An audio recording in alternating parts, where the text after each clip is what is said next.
Thank you very much. I'm Katlego, and I am a land reform researcher from the Institute for Poverty, Land and Agrarian Studies. Okay. Thanks for that clarification, Katlego. Thank you so much for joining us, and a warm welcome to The Full View. Well, there's a virtual unanimity that expropriation always involves the payment of compensation. But the ANC, Katlego, says it's not necessarily expropriation, but it wants to address an original sin. Now that this bill hasn't been passed, are South Africans likely to live with this original sin for years to come?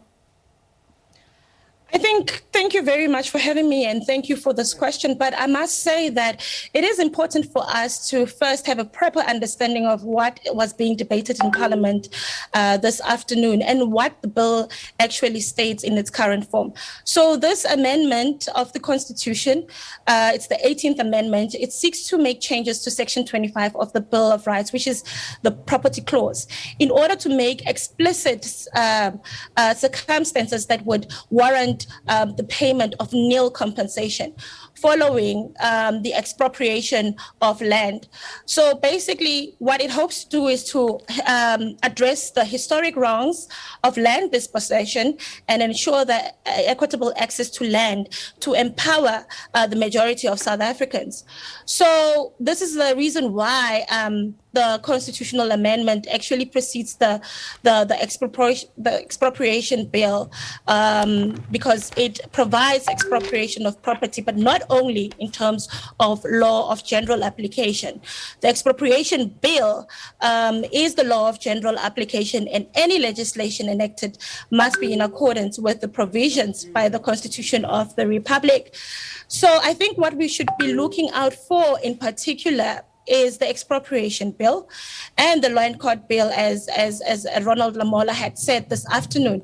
So, since the bill has not been passed, I think that the South Africans now need to be on the lookout for the expropriation bill, because of it is still in line with the current expropriation bill, even though it has not passed.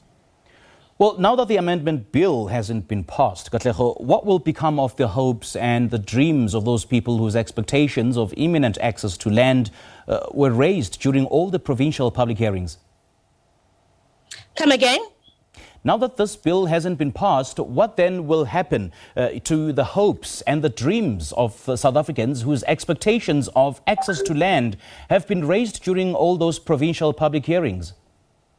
As I have said, that the dreams of those who want to access to land, there is somehow still hope, because if we still have the expropriation bill, which is coming forward next year, and the expropriation bill will then sort of like give us a fate of what would happen next. Well, there's been much contestation between the main parties which have been pushing for this bill, which is the EFF and the ANC. Well, the EFF, on the one hand, was pushing for state custodianship of the land, while the ANC favors compensation in some instances. So will this contestation be resolved in the near future? I mean, what is it that needs to be, threshed out? Well, I think first maybe let's go through what we mean by, nationalization and state custodianship. Nationalization, which is what a lot of people have been saying that this is what the EFF has been pushing for. It basically translates to the transfer of ownership of the land to the state. So the state takes some form of management and control over the nationalized assets. And in this case, it would be land.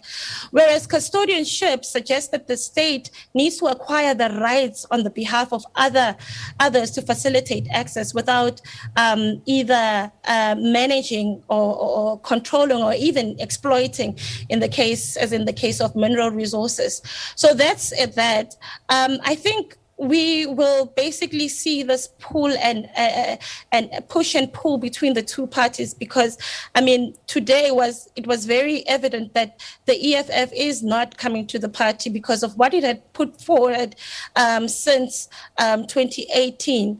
It has not been accepted by the ruling party, and it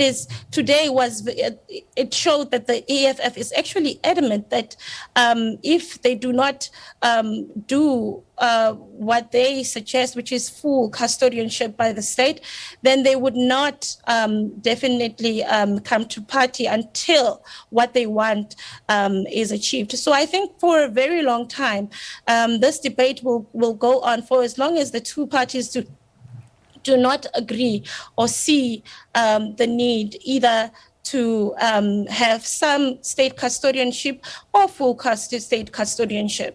Remember that the EFF picked up from the Agriculture, Rural Development and Land Reform Department, which in March this year pushed for the removal of the courts from determining compensation. So I suppose then it's quite prudent that we start thrusting into focus the role of the courts in this particular instance. I think the role of the courts are important, but we also need to figure out how will the courts enable, issues around access to land. Yeah. For a very long time, courts have been part of this, issues around land, and what many have argued is that the progress has been really slow because of court cases take a really long time to resolve.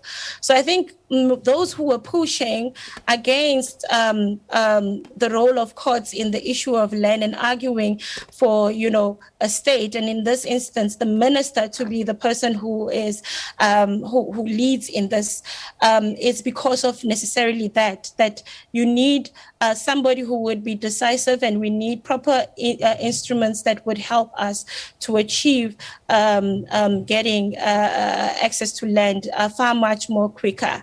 So, I think, I'll end there. All right, Katlego, lovely chatting to you. Thank you so much for sharing your thoughts and your insights with us on this matter. That was Katlego Ramantsima. She is a researcher at the Institute for Poverty, Land and Agrarian Studies, plus at the University of the Western Cape. She's been sharing her thoughts and her sentiments on the latest developments coming out of Parliament, wherein Parliament has failed to get to the two-thirds majority to pass the expropriation of land without compensation bill.